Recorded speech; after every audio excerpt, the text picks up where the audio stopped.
আসছে বাজেটে মেগা প্রকল্প কমিয়ে সামাজিক শিক্ষা ও স্বাস্থ্য খাতে বরাদ্দ বাড়ানোর তাগিদ দিয়েছেন অর্থনীতিবিদরা। আর মূল্যস্ফীতি নিয়ন্ত্রণ, বিনিয়োগ, রপ্তানি এবং ক্ষুদ্র ব্যবসায়ীদের কল্যাণে নীতি সহায়তার পরামর্শ দিয়েছেন ব্যবসায়ী ও অর্থনীতিবিদরা। আরও জানাচ্ছেন তৌহিদুর রহমান।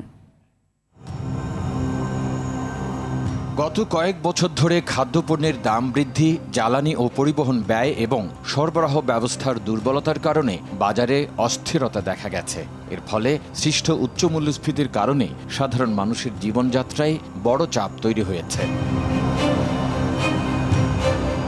এমন বাস্তবতায় বিএনপি সরকারের সামনে বড় চ্যালেঞ্জ হিসেবে হাজির হয়েছে মধ্যপ্রাচ্যের যুদ্ধ পরিস্থিতি। এত সব বিষয় মাথায় রেখে সব মানুষের কল্যাণে নতুন বাজেট সাজানো হচ্ছে বলে জানান অর্থমন্ত্রী সহ সরকারের কর্তা ব্যক্তিরা। বাস্তবায়ন এখনো হয়নি। 2026-27 অর্থ বছরের জন্য অর্থ মন্ত্রণালয়ের প্রাথমিক হিসেব অনুযায়ী বাজেটের সম্ভাব্য আকার হতে পারে 8,83,000 কোটি টাকা। সম্ভাব্য মোট রাজস্ব আয় ধরা হয়েছে 6,36,000 কোটি টাকা, যেখানে রাজস্ব কর 5,71,000, কর বহির্ভূত আয় ধরা হয়েছে 65,000 কোটি টাকা। এনবিআরের আদায়ের লক্ষ্য ধরা হতে পারে 5,50,000 কোটি টাকা। অর্থনীতিবিদরা বলছেন বাংলাদেশের রাজস্ব সংগ্রহ এখনও দক্ষিণ এশিয়ার অনেক দেশের তুলনায় কম। কর্মসংস্থান বৃদ্ধির ধারায় যাতে আমরা ফেরত যেতে পারি, সেজন্য বিনিয়োগ, রপ্তানি এবং ক্ষুদ্র ব্যবসা, এই তিনটা জায়গায় বাজেট তার সক্ষমতার ভিতর কি করতে পারে, ট্যাক্সে কোথায় এটাকে ব্যবসা বান্ধব করতে পারে, সেই জায়গাটায় ফোকাস দেওয়াটাই আমার মনে হয় সবচেয়ে বড় কৌশল হবে। সরকারের সবচেয়ে গুরুত্ব দেওয়া উচিত কর্মসংস্থান সৃষ্টির বিষয়টিতে। সামাজিক খাত বলতে মূলত আমরা শিক্ষা এবং স্বাস্থ্যকে গুরুত্ব দিচ্ছি। সম্ভাব্য বার্ষিক উন্নয়ন কর্মসূচি বা এডিপির আকার হতে পারে 2,53,000 কোটি টাকা। বিগত সরকারের সময়কালে আমরা দেখেছি প্রচুর অপচয়মূলক মেগা প্রজেক্ট নেওয়ার ফলে সরকারের প্রচুর রাজস্ব ক্ষয় হয়েছে এবং সেটা অনেক গুরুত্বপূর্ণ কাজে ব্যবহার করা যেত। আমরা আশা করব অবকাঠামোজনিত বড় আকারের মেগা প্রজেক্ট থেকে এই সরকার যেন সরে আসেন।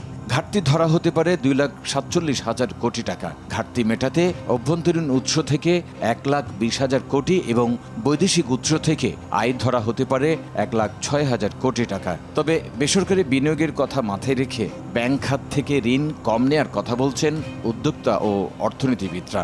আমাদের যে এক সময় যে প্যাকিং ক্রেডিট দেওয়া হইতো সহজ শর্তে, সেটা বন্ধ হয়ে গেছে, সেটা চালু করার কথা বলবো। যেসব ফ্যাক্টরিগুলো এসএমই স্ট্রাগল করছে তাদেরকে রিলোকেট করে কমপ্লায়েন্ট ফ্যাক্টরি যেন হইতে পারে, সেই সাপোর্টটা আমরা চাবো। আমরা ব্যাংকের ইন্টারেস্ট রেট যেন সহনীয় পর্যায়ে আসে, সেইটা নিয়ে আমরা কথা বলবো। বর্তমান স্লাগিশ অর্থনীতিতে বেসরকারি খাতে ঋণ দিতে অনেক ব্যাংক আগ্রহী না। সেখানে সরকার যখন লোন বেশি করে নেয়, তখন ব্যাংকগুলো আরও কম আগ্রহী হয়ে যায় বেসরকারি খাতকে ঋণ দিতে। তো সেইখানে প্রাইভেট সেক্টরের অর্থায়ন তখন প্রায়োরিটিতে পিছনে পড়ে যায় ব্যাংকগুলোর কাছে। আগামী অর্থ বছরের জন্য জিডিপি প্রবৃদ্ধি লক্ষ্য ধরা হতে পারে 6%।